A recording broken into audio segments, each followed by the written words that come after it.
Welcome to CityCast Denver, the show about the state where someone is riding around masked on a unicycle stealing pride flags in Longmont. Is this a homophobe or just a pride flag hoarder? Keith?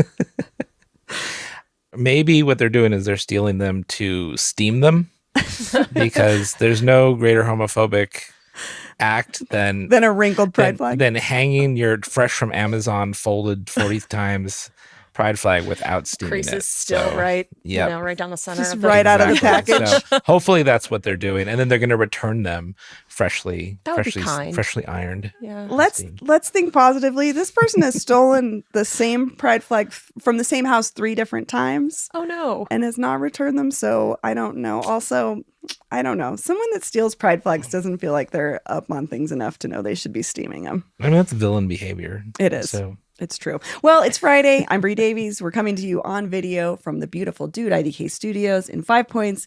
You've heard his voice. Keith Garcia is a guest we've had many times. One of my closest friends, artistic director at the Sie FilmCenter. Yeah.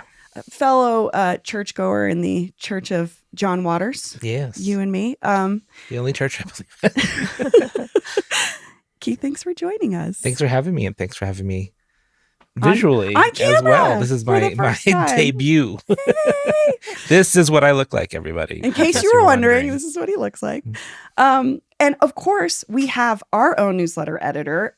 McKenna Harford is back. Hi, McKenna. Hi. McKenna, we brought you on because our first topic is something that we needed your help on. Yeah, it happens to be something I'm pretty well versed in. Yeah. Wildly. So Tuesday night, let's talk about it. Our first story.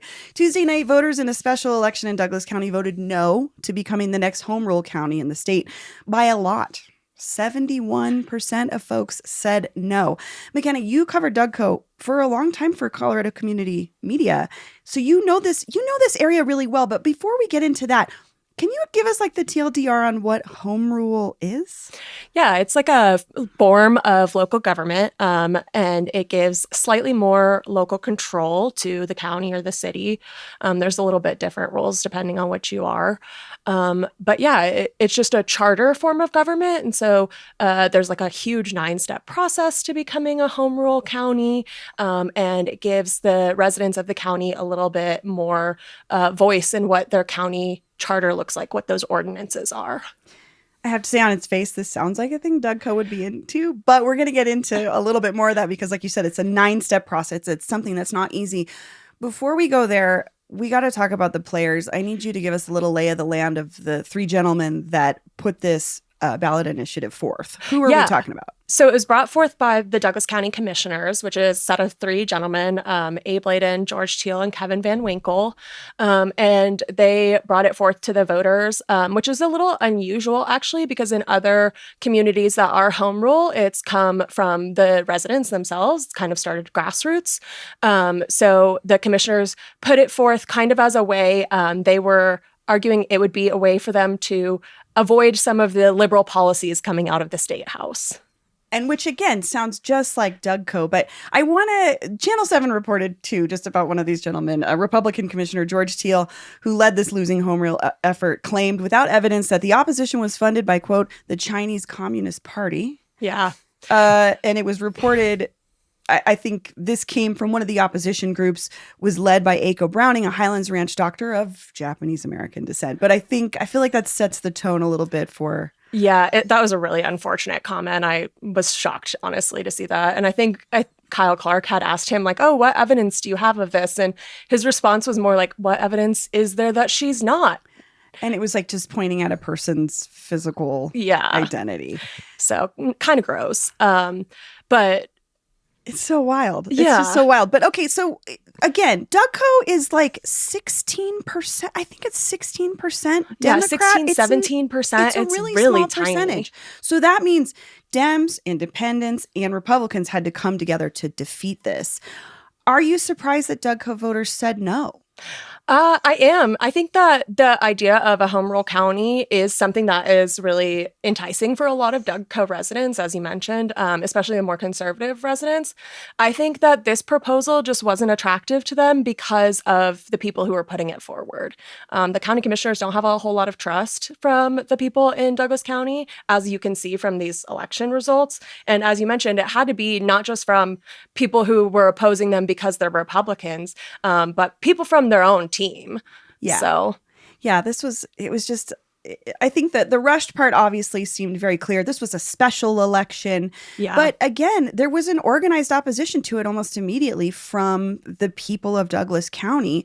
I just, what other, were there any other factors that went into making it murky for voters to understand? Or like, do you know why they were pushing so hard to do it so quickly? Yeah, I don't know why they were pushing so hard to do it so quickly, other than maybe to try and preempt the next legislative session. I think a lot of voters really were asking themselves that same question, like, why are we trying to make this happen right now? Why don't we take our time with it? Really make sure that it's something that is for everyone in the county. Yeah, I think, yeah, the commissioners ran a slightly dishonest campaign because they tried to make it seem like they would be able to circumvent a lot more state rulings and state laws than they would be able to. There are some exceptions around like zoning, and there's like one state law regarding employee unions, stuff like that, that they would have been able to exempt themselves from. But it's a much smaller pool of regulations and rules than they had made it seem in their campaign information. And I think DougCo to me seems like a place that would want to do this because of it feels like they have a little bit more autonomy from the state. Yeah. So I think that was what was just so surprising about it, because DougCo tends to be that kind of county. I think if the commissioners had involved the community more, had engaged them more, hadn't tried to rush it, had been more transparent about why they were bringing this and like the potential pros and cons of it. I think one thing I heard a lot was that it was only ever presented as like something that would benefit the county, and kind of the disadvantages were glossed over, and people had a lot of questions about those, like how it would affect schools and libraries and things like that. And there was something else on the ballot, too, that was if the home rule passed, there would be a committee created of 21 people. So voters were also asked to vote on all of these people that were running for these, including these three commissioners were running for these seats as well, but they ended up not even getting enough votes if they had one. Yeah, it was crazy. It was like a 2-part ballot. So the first question was like, yes or no, do we want this? And the second question was like, okay, if we do want this, if we say yes, who do we want on the commission to write the charter that really like details the rules? And the commissioners themselves ran to be on this charter commission so that they could help write the rules, which I think a lot of people were suspect of. Sure. You know, kind of like, why are you trying to continue, especially because 2 of the commissioners are term limited. And so a lot of people saw it as an effort for them to try and stay in office longer than they should be. And then be able to write the rules that they wanted to write. Right, exactly. But DougCo said no. But they said no. By 71%. Yeah. Which is crazy. It was wild. So relating this to Denver, Denver is a home rule city county, which means it can make its own rules about housing, zoning, and parking. But some proponents of home rule worry state lawmakers are trying to circumvent local control by forcing cities into higher density development. We're seeing this pushback from some municipalities to the governor wanting to do things like expand the ability for density around transit and things like that. And again, so these arguments have been pretty anti-density, anti-transit, and kind of interested in something we talked about earlier this week, which is protecting single-family neighborhoods.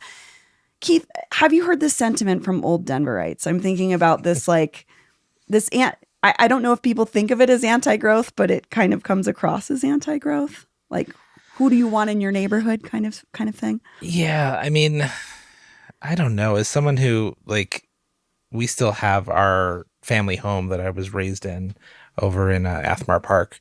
And I guess I just kind of watched slowly my parents over the years. Like, it wasn't about worrying who was coming into the neighborhood. I mean, unless it seemed shady.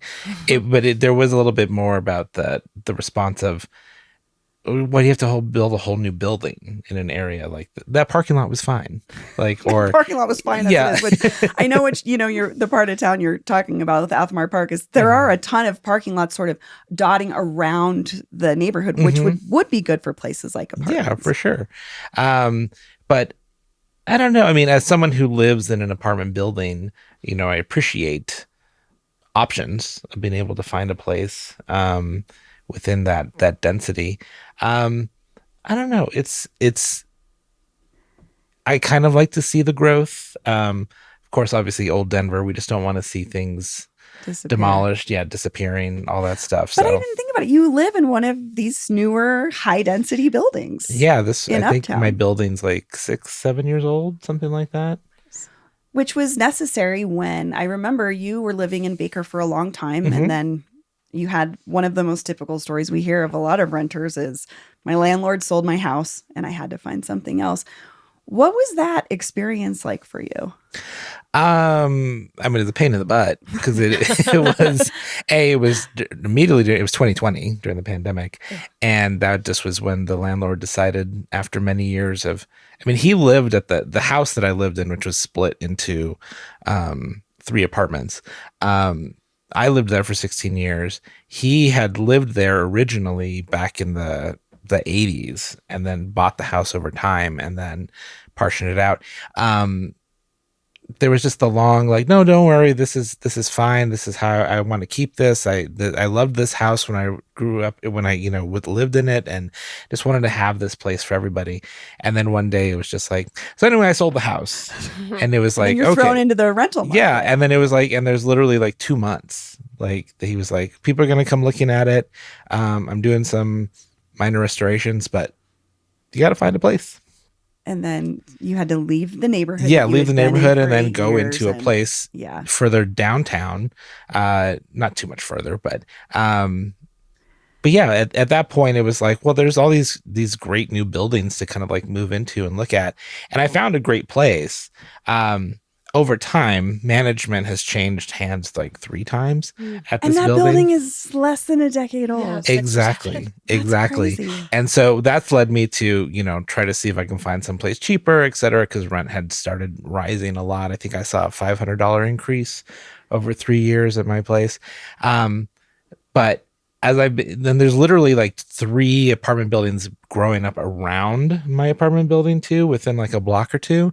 And just sort of watching them come up, but then also seeing like one just got finished, but then be like, okay, so what is the rent like here? And it's no different. And it's like, okay, but now you've just added like 3 times the amount of exactly. So when is this going to start going down? Like that's the thing. It's about affordability. Like I love the options, but if all those options are unattainable, then what's the point? Definitely. Yeah. And again, this gets back to this conversation around where we can build, how we can build, what municipalities and areas allow that kind of building to happen. And I feel like Denver shoulders a lot of that burden. McKenna, going back to this home rule question, do you expect to see this initiative pop back up on ballots again in November? I definitely expect it to come back up. The commissioners have said that they are wanting to try again with it. I could see it happening in the future. I could see voters changing their minds and deciding to change or just deciding to go with it. But I don't know if they would do it for these commissioners. I think the trust is kind of broken there. So, and you said 2 of them are termed. So yeah. It may be one of them trying to carry this on or someone new in that position. It could look different. But I thought that was interesting. I feel like what the commissioners said, this may take a couple times around to get folks bought into it. But this time around, whatever they were trying to do, it didn't work. They definitely didn't have the answers to the questions people were asking. And I think that is what it turned on. Well, we're going to take a quick break. And when we come back, we're talking all things Pride. We're back. Denver Pride is this weekend, including the Vizzy Denver Pride Parade on Sunday morning. I just learned that Vizzy is a version of White Claw. So that would be the sponsor. That's true. Yes. To be fair, those things were invented after I quit drinking, so I didn't know that. But kind of hit or miss. You're not missing much. Yeah.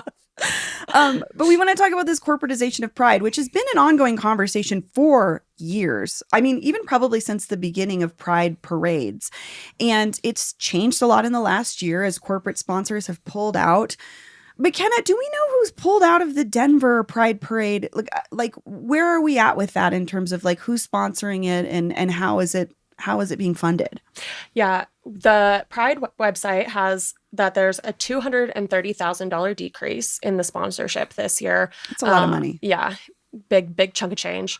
And I think some of the names that people would recognize are like Target, Verizon, and Nissan. Okay. Yeah. So big names. I think there's still a couple that are donating, like Starbucks and JP Morgan and Vizzy, of course.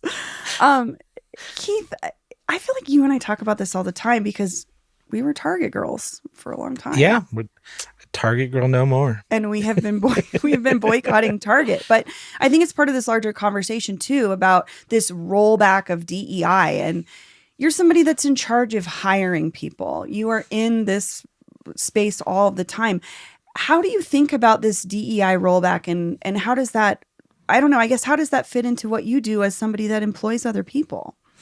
I mean, it's absolutely atrocious, the notion that DEI is something that should be rolled back. That, you know, it's like it felt like growing up, get into a place where something like that could be described easily as like, I mean, diversity, equity, inclusion.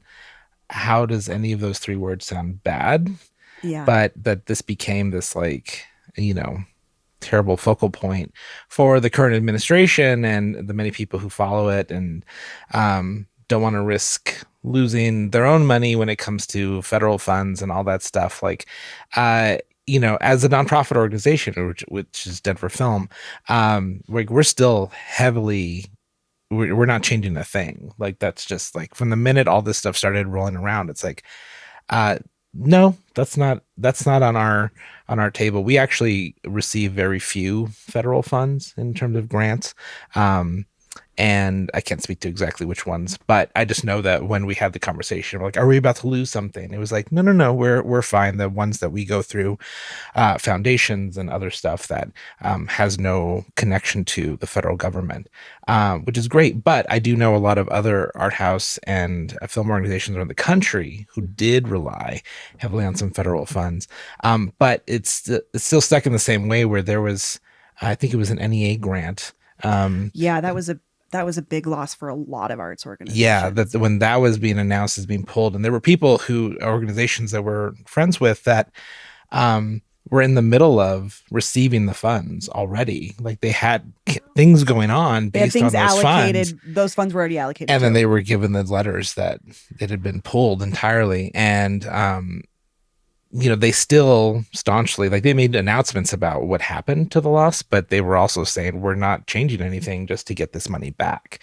But in that turn, it goes back to the importance of individuality and individual donors and this foundation money and stuff like that, which ultimately I wish everyone would always look first to those places, because that's based on actual human beings. Making a conscious decision. Yeah, conscious decisions. People that, you know, have a lot of money and say, well, I want to put it in the right places. And they're not tied to, you know, government organizations or their own federal funds, but they have their own moral compass and their own understanding of things and the organizations and communities they want to support. Sometimes people aren't as vocal about that. Like when they have that money, I feel that's because a lot of those folks are probably at this point a little bit more on the aged side of things and don't necessarily know how to speak out on it. But I've met lots of young money, you know, over not mine, over, you know, the last few years. And it is kind of, I do raise an eyebrow at some people that I know that are carrying fat wallets and like to donate to things and make things happen. And I'm like, but where are you in this moment? Is this showing up anywhere? Especially when I know that the Center for PrideFest made it, you know, they were part of that big announcement that all PrideFest, all Pride this year was going to be at a loss for corporate dollars. And, you know, it's been a joke for the last few years about corporate money at Pride. You know, just the like, Sponsored by? Sponsored by, who's the big like ammunition? Lockheed Martin. Yeah, Lockheed Martin and stuff. It's like, can we just put a rainbow sheen on a filter on our logo? It's always been a huge joke. And now is the point where it's like, hey, guess what? It truly was a joke. They weren't truly invested in the community. Exactly. And so now it's like, cool, let's make note of everyone who pulled back, everyone who rolled back their DEI, everyone who showed that they weren't here for us, the community, which is the whole point of Pride, and just shining a spotlight on the community and all those who support it. So I say good riddance to the people that have stepped out. We'll take a picture and remember, and you're not invited back to the party when we're flush with cash and everything. Like, we'll be fine without you. Yeah. When we're flush with our own community money. Exactly. That's the thing. It's like the communities need to rely on their own selves to build up. And I don't know the final outcome with the center, how much they've made back of that loss. But I think that's the thing is this is PrideFest this weekend is, okay, go. Like, this is now the community go.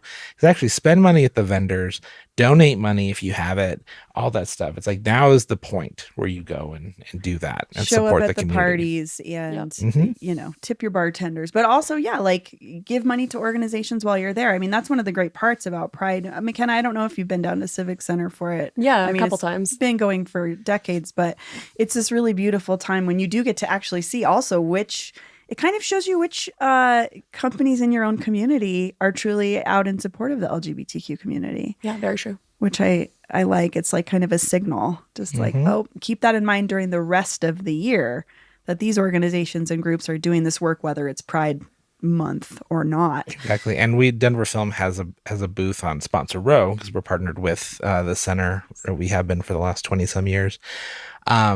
So I'll definitely be looking at like whose booths are not in this Sponsor Row this year. Interesting. Keith, do you think that this could be a positive in the way that it could push some of our thoughts about how we celebrate Pride back to its original purpose, which is the argument for a lot of folks is, I think that there's like, it's not a counter event, but there's like a trans rights event happening in Cheeseman Park over the weekend. And I saw a lot of discourse online about like, should we be protesting during our own marginalized groups event? But I just wonder too, if it's just a time for reset and thinking about why or what is Pride supposed to be? Pride is supposed to be about voices and visibility. And vision. Which is also when I founded Cinema Q, that was the three V's. I don't know why I chose V's, but it worked. Alliteration. But yeah, but voices, vision, and visibility. That was for a film series was like, what are the films that do all three of those? And in turn, just sort of looking back at Pride, it is about, you know, it's being out there. It is being loud. It is letting everyone know our temperature, like what we're feeling at the time. And right now it's like, yes, Pride is partially a celebration, but it is built on the notion that it was a riot, that it was a protest, that it was getting in the street and making noise so that people open their windows to be like, what's going on? And it's like, oh, there's a group of homosexuals down the street telling everybody they're homosexuals. Now, why would they want to do that? And it's like, because nothing changes until people acknowledge that there are other people in the room with them who are different than them, who have needs. And the only way to get fed is to let someone know that you're hungry. Yeah. So I also think too, I think there's a lot of demonization of the corporate side of Pride, which I see, I totally get it. But I also think about the accessibility component. Yeah. Who are they reaching? They might be reaching somebody who is not tapped into the queer community yet because they're afraid or they don't have an entry point or they don't have a hand to hold to take there. I think a lot about how Pride as an event in Denver has served me as a person who's had a lot of friends come out and be like, you took me to my first Pride and I wasn't ready, but I knew at least when I saw what I saw myself. Yeah. Like my best friend in high school didn't come out till he was 26. And like, we've been going to Pride for, I don't know, 5 or 6 years. And it was just like, it's so important to be able to connect with people who aren't necessarily reaching it, which is like, that's the weird part too about, you know, the giant Pride display at Target. Well, that giant Pride display at Target in, I don't know, Lock Bowie, Colorado or whatever might be the only instance where a young queer kid sees and connects with something that they're not getting to connect with anywhere else. I mean, that's the sad part of all this is that, it's the demonization of corporate pride, but there is the necessity for actual allies, actual corporations who are like, no, it is built into our structure that we support all communities, and especially a community that right now is, being targeted, and that there is violence against and all that stuff. And the easiest way they can do that is show up and support, get the word out that, that gay is okay, that Pride is a thing to take. I mean, it's with this whole, Target boycott and everything. I loved seeing that the rise was that Costco was like, we're not rolling our DI back. Why would we do that? Yeah. Like, are you monsters? Like, kind of calling that back out. And hopefully they'll be supporting some prides this year. I don't know.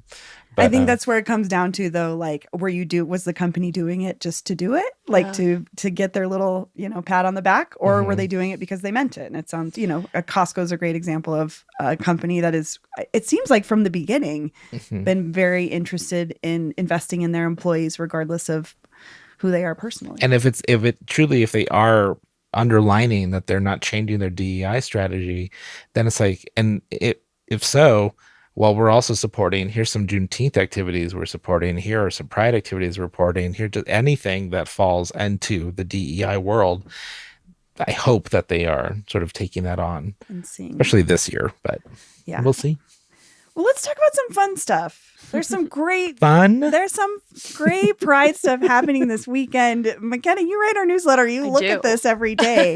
What have you got? What's coming up? Oh, so much actually. So yes, plug for the newsletter. And if you're a member, you get a special newsletter on Monday that is events only. And so there are lots of Pride events in the last Monday newsletter. But there's drag bingo brunch. There's Pride at Larimer Square. There was the Pause in Pride earlier this week. There's a lot of really that's what I love too, is the more accessible things for like families or again, people that maybe have never been to Pride before can wander down Larimer Street during this time.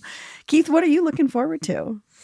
Well, plug one thing for the Sie FilmCenter. I just had this really fun film series all month long for Pride called Science Friction, a zap of queer sci-fi, where normally every movie theater, corporate theaters are always like, it's Pride Month, and so we're going to trot out The Birdcage and which, Priscilla, by the way, Queen of the Desert. It is a great movie. Great movies all around. My son saw it for the first time, and I've never seen him so engaged in a movie that doesn't seem like it would be interesting to a 4-year-old until you get to the drag part. But he was just the visuals locked. Perfect. But I agree. It's kind of played. We can watch the movie anytime we want to, and for the focus of Pride, I was like, but there's a ton of movies that are queer coded, specifically written, directed, starring queer people that are in the science fiction realm, and they never get touted. So we played a whole bunch of those, but the series is coming to a close with a really amazing film that a lot of people saw last year at the Sea, but a lot of people missed too, called The People's Joker. And it's from a director named Vera Drew. She's trans and decided to tell her story of transitioning via the IP of Batman. And I made this amazing film on a very independent budget, using a lot of green screen. And they're a writer and a comedian, and so they just crafted this amazing film and pitted them sort of themselves as the Joker, but also kind of becoming a Harlequin, kind of just all this stuff. And amazing story of transgression. Was given a letter of not of cease and desist, but a like Warner Brothers being like, we're very interested in your project. This is our IP. So they kind of put it on pause before its initial release. get all their ducks in a row and then landed legally on the side of satire and parody so that they could put the whole thing out and not have to change anything about the Gotham cityness of it all or the Batman. And it takes a huge swing at a lot of things, gay culture, queer culture, trans culture, comic book movies, all that stuff. But it's an amazing film, and that's going to be one of our last ones in the science fiction series. That plays Friday and Saturday at 9:30 p.m. at the Sie. I also want to just give a shout out to Lavender Hill. I've been watching them closely over this last year as they've really been this is a district that's being created. A district, but overall kind of this entity that is really just trying to bring the entirety of Denver's queer community together. And they've been really comprehensive with a very small staff of collecting all the events, or being like, if you have an event that is queer, especially for Pride, but anytime, send it our way. We'll share it within social media, and then we're sort of collecting a database of all this stuff.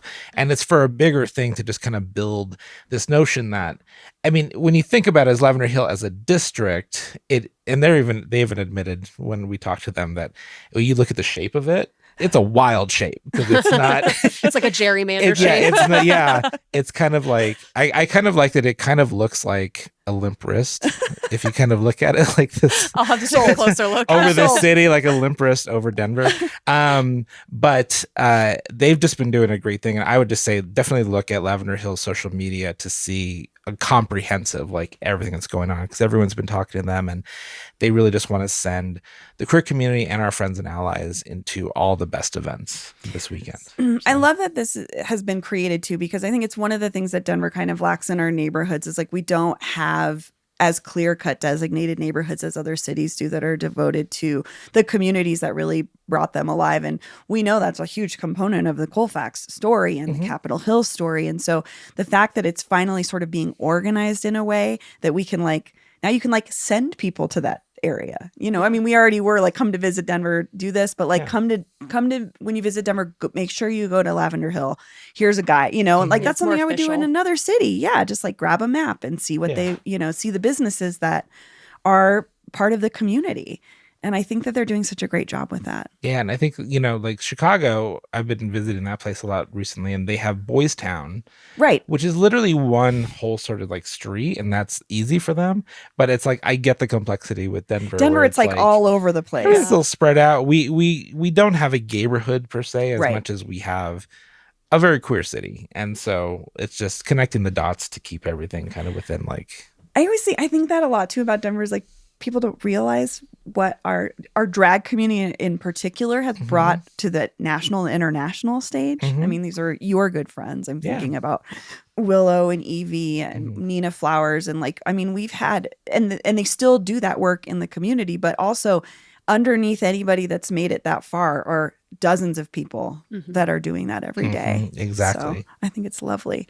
McKenna, do you have anything in particular that you're trying to hit this weekend? So I was thinking about this quite a bit, and I think that the event that I definitely want to go to this weekend it's called Queer Girl, and it's at the Marigold, which is pretty close to here. I think it's on Walton Street. And I've only been there one other time, but it was such a nice vibe, and it was kind of like dark and cool because it's a plant store and a gin bar, very much both up my alley. Love it. And they're going to have some DJs, and I think it would be a nice place to go for like a chill, much cooler than out in the hot I was thinking that Civic with the Center movie Park. too. It's like if you've been partying all day, these two places are perfect to like cool down and like get out of the like sweaty heat. So that would be my pick. I love it. Queer Girl at the Marigold. Okay. And also, definitely go to PrideFest. Yes, obviously, yes. Pick what day works for you. Obviously, Sunday is the parade, which it's going to be interesting to see it going down 17th this year because it had of all to be rerouted. The Colfax construction. But that's fine. But you can visit Denver Film. We have our booth on Sponsor Row, I said, and we have our schedule for the Cinema Q Film Festival, which tickets go on sale on Monday. So we'll have the whole schedule in there. You can pick that up. And that's in August? August 8th Cinema through Q, the 10th is when Cinema Q comes. So we'll talk more about it later. But and we'll put a link in our show notes because McKenna, you did a great little breakdown of like things you need to know before Pride. Because like you said, Keith, it's being rerouted for the first time because of the construction. So folks maybe just, I don't know, I'm one of those people that just heads down to the general area when I know something's happening. But this is really important to know that it's changing. And there are a couple changes this year, the parade. And then, well, actually, I guess in addition, there's also a neighborhood market, which is going to be like a fun little vendors area for LGBTQ businesses, which I think will be really cool. I love it. Yeah. Well, I'm going to recommend for my fellow early birds that are not going to be out late. Saturday, starting at 2:00, is the Lady Bunny Beach Party at Trade. Oh, very fun. And I'm an OG campy Lady Bunny girl. She's the star of my favorite short of all time, Pickle Surprise. I was going to say, you mentioned John Waters earlier. Yeah, she's very of that ilk. And she's going to be DJing at Trade starting at 2. Wear your beach attire. So if you're like me and you don't want to be out all night, this is, I think, a good party. And also, I mean, she's kind of a legend. And a legend. It's someone you got to see because you just never know, you know? Well, we're going to take a quick break, and when we come back, our wins and fails of the week. All right, and we're back. It's time for our wins and fails of the week. Things that ruled, things that sucked. As usual, we start with our fails so that we can end on a good note. McKenna, your fail this week. So my fail was that there was a teen gathering fight club situation that happened at Northfield, the shops at Northfield earlier this week. And I say it's my fail because I really feel like that's something that only happens when there's not a third place for teens to go. Oh my God, I'm with you. They're probably just so bored and connecting over the internet. And I know that the kids that made the flyer to kind of entice everybody to come over to Northfield the other day, they've gotten hooked up with some local youth advocates that are going to try and harness their energy for something a little bit more safe and structurally sound. But yeah, I feel like that's my fail is I wish there were more places for not just teens, but even so many of our 24/7 diners have closed. It's certain times of the day you just need a place to go and be. Well, and teenagers in general. I'm glad that was where your fail landed because I think teenagers are so easily, I mean, in the history of teenagers existing, they're always blamed for everything. And I just think about all the things that don't exist anymore where kids could just hang out. I mean, think about even I just think so much about in Dazed and Confused. It's everyone is either hanging out at the drive up fast food restaurant or at the skating rink or at the arcade. Where are those? Yeah, I mean, even when I was in high school, we would go hang out at the local Sonic because it was open really late and we could just sit outside. I lived in Texas, so the weather was normally nice enough to be outside. And we'd just get, the Route 44 and just hang out. And I feel like you can't even really do that because now all the Sonics close at 9. Yeah. Keith, where did you hang out in high school?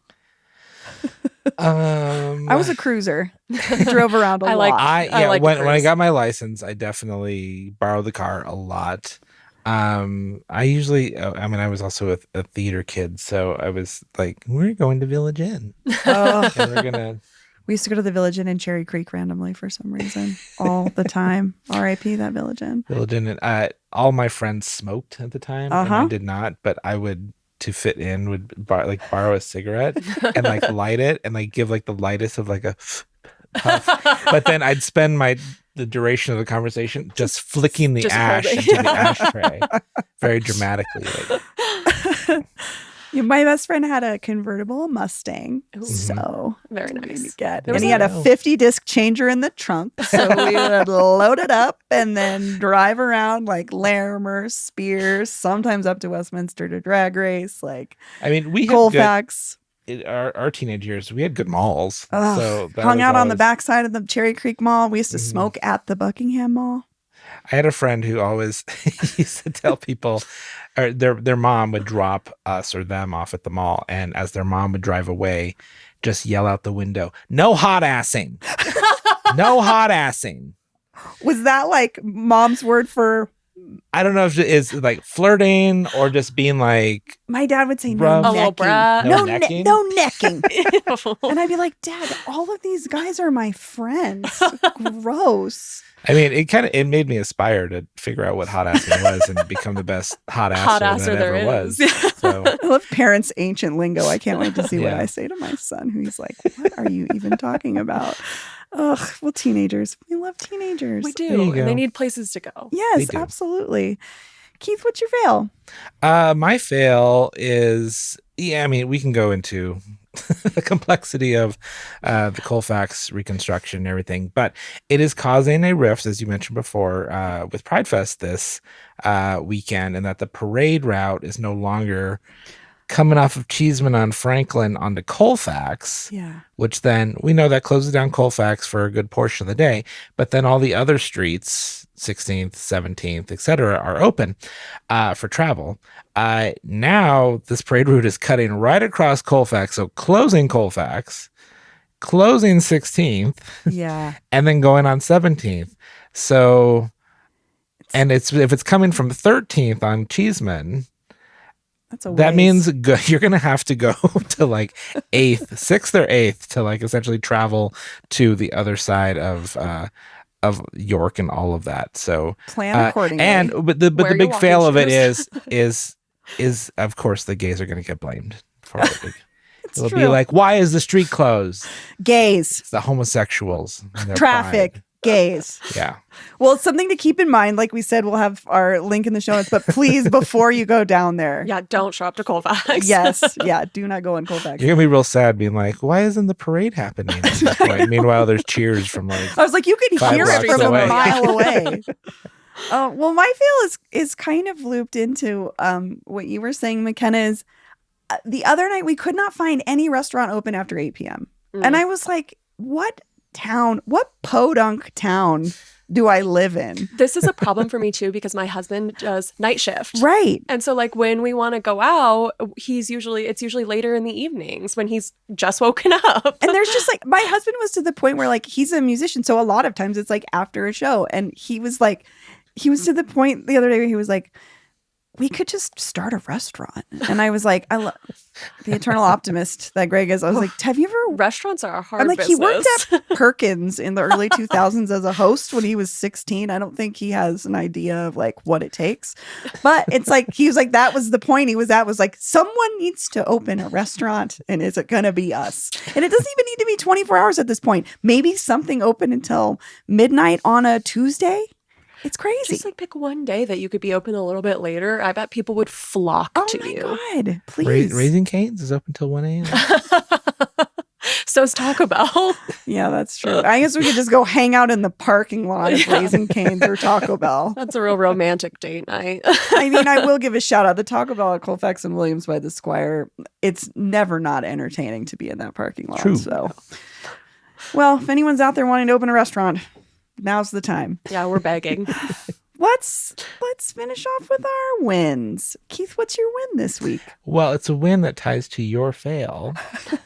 Rosenberger's is back in action this summer, which is the Rosenberg's Bagels, their late night offshoot on Fridays and Saturdays, where they are open till 2, serving burger sliders that are super delicious, fries and milkshakes. And they do have some booze as well, if you want it.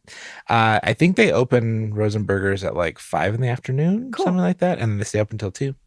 Well, we'll have to show them some love then. I know. Yeah, exactly. And as every time I've gone in the last, I think they reopened like 3 weeks ago, and they've invested in a sign on the window, like a light up sign that says Rosenberger's. Every night we've gone on the weekend, I expect it to be a crowd, and there's not. There's a bunch of chumps waiting outside the long ass pizza line outside the 715. But they're missing the burger spot. But 2 stores down is the burger spot, and they're quick burgers too. Like you're waiting for less than like 3 or 4 minutes for your burgers. So maybe we need to really send a lot of people there so that they could think about maybe being open. Exactly, and you can sit in there and eat. Like the dining room is open. It's not just like really pulling nice. up. So yeah, you can come in there and eat. It's gorgeous inside that Rosenberg's, and there you go. Good recommendation. I'll be thinking about that on Friday night. Yeah. McKenna, what's your win? Kind of a two-parter. They're are like some really cool stories about the Denver Animal Shelter recently. There was one that just really warmed my heart. It was so wholesome. There's a young kid started a nonprofit to play music to the animals in the animal shelter. Oh. So he like takes his piano and he invites other people to like take their instruments to like play for the dogs and the cats at the shelter. And that was just so sweet. And then kind of related to that, Think Tank Tattoo is doing a fundraiser on Saturday, where they have like a bunch of animal flash designs that you can get, and all the money from that goes towards the animal shelter. So I just love to see all the love for the animals. I adopted both my dogs, so and we know that big part of my heart. Returns have been high, and people not being able to afford to take care of their animals, or maybe their work schedules has changed as people are going back to the office. So it's really important now more than ever to support those organizations. Think Tank, also well-respected, long-running tattoo shop here in Denver for sure. Keith, should we go look for a new cat? Have you thought about it? Can't adopt, you should foster. I'm sure they need that too. He lost his boy of how many years? 23. 23. Jordan Catalano. Yeah, Jordan Catalano passed away. He lived a long, good life, I bet. Yes, he did. I still don't know if I'm ready, but it's in the because of his age. It was the I essentially raised a college-age child who then died mysteriously in college, and they're like, "Are you going to have another kid?" And I'm like, I just don't know. I'm not ready. Well, grief goes in waves. Exactly. My win, it's something we've talked about this week already, but I just can't get over how great it is. The Federal Theater reopening. I think nice. The gravity of this is so I feel like such an evangelist about it. But before AEG and Live Nation booked everything, independent promoters are what brought musicians, comedians, all sorts of acts to Denver, and that's what this is. The Federal Theater is not, it's truly independent. So they also really help the local arts community by allowing folks to book things that you might not be able to book elsewhere because you don't have a manager or you can't guarantee ticket sales. They really take chances on people, and they the guys behind the Oriental are running this operation. They've done a great job with the Oriental, and I really want folks to support it. I saw someone from the music community complaining online, oh, we need another venue, and I'm like, why not? Yes, we need another venue.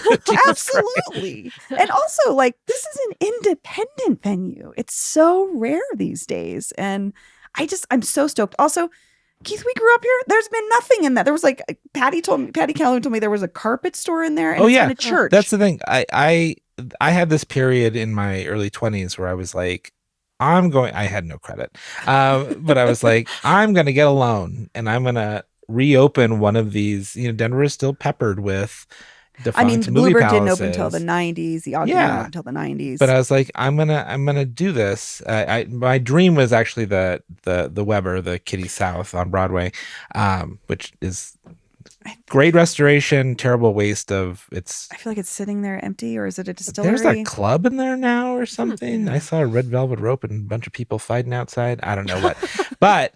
Regardless. But the Federal was one of those that I was always like, as a child, I've always seen that massive marquee. It's gorgeous. The F that shoots out. There was neon on it for many years of my childhood. And they're going to get it restored. They're working with Morris Neon. But yeah, every time we drove by, and we drove up and down Federal a lot, I'd be like, oh, it's a church this year. Oh, it's a carpet store this year. Oh, it's nothing for 5 years. And the same family has owned it for decades. Yeah. But nothing excites me more than that, than life coming back into a place like that, people going in. And as a movie nerd, it's not being used for movies. Fine. But I think you could do screenings there. Probably at some point. I think it's in the same, vibe. Yeah. Yeah. And they do screenings at the Oriental. My big thing is about keeping these theaters alive and safe for generations, where at some point someone may return it back into a movie theater, and that's fine. Which would be amazing. Which would be great. But I'm excited to see this movement, and I think we've had my controversial opinion about another aged movie theater in the city that should become a venue. that maybe you worked at. Corporate owned. Yes, there is that. There are some art house theaters. The notion that there shouldn't be another music venue is ridiculous. It cracked me up. It was like someone that has like promoted shows. I was like, how do you not see how beneficial this is to the arts community in Denver, but just Denver? Yeah. Like it's another venue. It's another way to attract amazing artists. And not just like a teensy place either. No, like 650 seats. Exactly. Wow. Like amazing. Like while we wait for something else to go happen to the Azatlan, hopefully someday. That's a whole other can of worms. Yeah. The federal will fit the bill for an amazing restoration and renewal. They said, look, September, they should be. Yeah, when I did Mortified last week, they said that their next Mortified will be in September at the federal. So they've already set the date. There's already programming. Yeah, that's really cool. Awesome. Well, we'll put a link in the show notes. You can support the Federal Theater too as they get it going. They've got like a membership club where you can donate, and that'll help them really get it started. Because again, this is not corporate. These are 3 people that have been in the music industry and the arts industry here for a long time making this thing happen. So. Well, Keith and McKenna, thank you so much for joining me. Thanks for having us. It's great. And me, you. Me, you. Us. That's all for today here on CityCast Denver. Our producers this week were Paul Caroli, Olivia Jewel Love, Elizabeth Kama, and Natalie Rivera. Adam Sage edits the video for YouTube. McKenna Harford and Peyton Garcia write our morning newsletter, Hey Denver. Abby Madigan runs our social media. I'm your host, Bree Davies. We're filmed by the great guys at Dude IDK Studios. Our music is by Los Mocochetes with additional mixing by Tyler Lindgren. If you haven't already, subscribe wherever you get your podcasts, follow us on Instagram at CityCast Denver, and tell Douglas County Commissioner George Teal about us next time you see him.